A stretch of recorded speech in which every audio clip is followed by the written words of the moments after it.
comprendre le cancer du sein. Avec 42 000 nouveaux cas par an en France, le cancer du sein est le plus courant chez les femmes, mais il touche aussi les hommes. Une femme sur 8 en développe un dans sa vie, surtout à partir de 50 ans.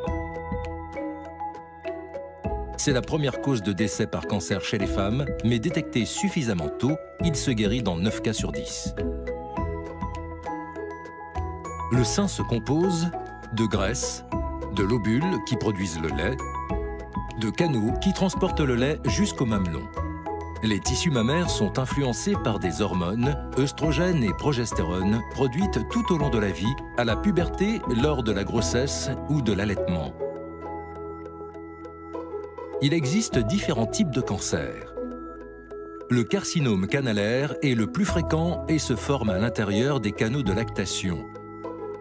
Diagnostiqué assez tôt grâce à la mammographie, il reste non invasif et on en guérit dans presque tous les cas avec un traitement adapté.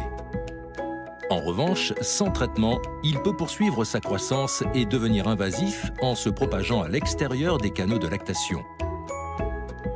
Le carcinome lobulaire se forme dans les lobules. Les cellules cancéreuses traversent leurs parois et se développent dans les tissus environnants. D'autres cancers, plus rares, ont des caractéristiques plus visibles, comme le carcinome inflammatoire.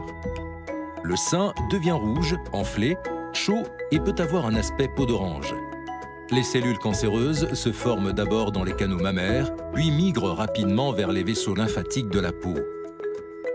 La maladie de Paget du sein, caractérisée par une petite plaie au mamelon qui ne guérit pas, se forme au niveau de la partie superficielle de la glande mammaire. Il est fréquemment associé à un autre cancer du sein.